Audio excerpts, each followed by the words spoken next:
Can we please leave politics out of metal? The problem isn't that metal, punk, and hard rock are political. The problem is that leftists feel entitled to gatekeeping the community as if they're the only political ideology in this community.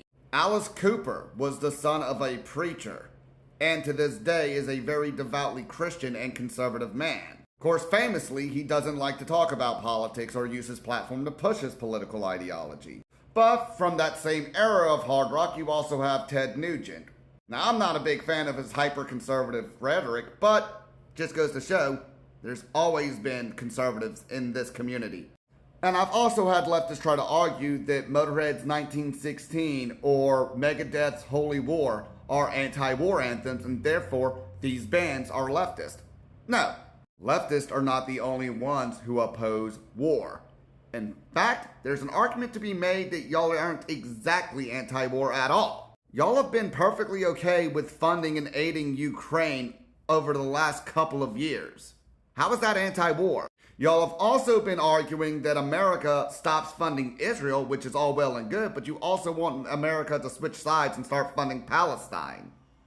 That's not anti-war either. And it's quite obvious that most of you have no idea what libertarians actually believe, because when I try to explain to you that libertarians are anti-war, y'all try to argue with that. Yeah, but libertarians tend to be pro-free market capitalism. That has nothing to do with war. The mental gymnastics you'll have to use to try to attach everything that you don't like to capitalism is absolutely absurd. This is why Thomas Sowell is such a massive critic of trying to indefinitely tie politics to economics, when they are two completely different fields of studies that do indeed have overlap, but they're still different. But going back to what I said about Megadeth being leftist, y'all do realize that Dave Mustaine has been outspokenly supportive of Ron Paul in the past, right?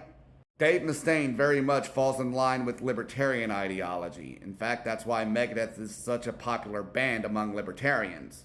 Seriously, what's the one common denominator of all of Megadeth's political songs?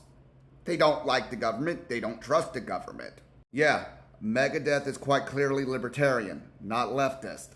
Again, the problem isn't that metal, punk, and grunge are political.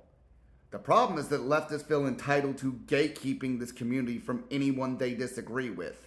And frankly, if leftists actually had good ideas, they wouldn't have to gatekeep subcultures and pop cultures like this to begin with.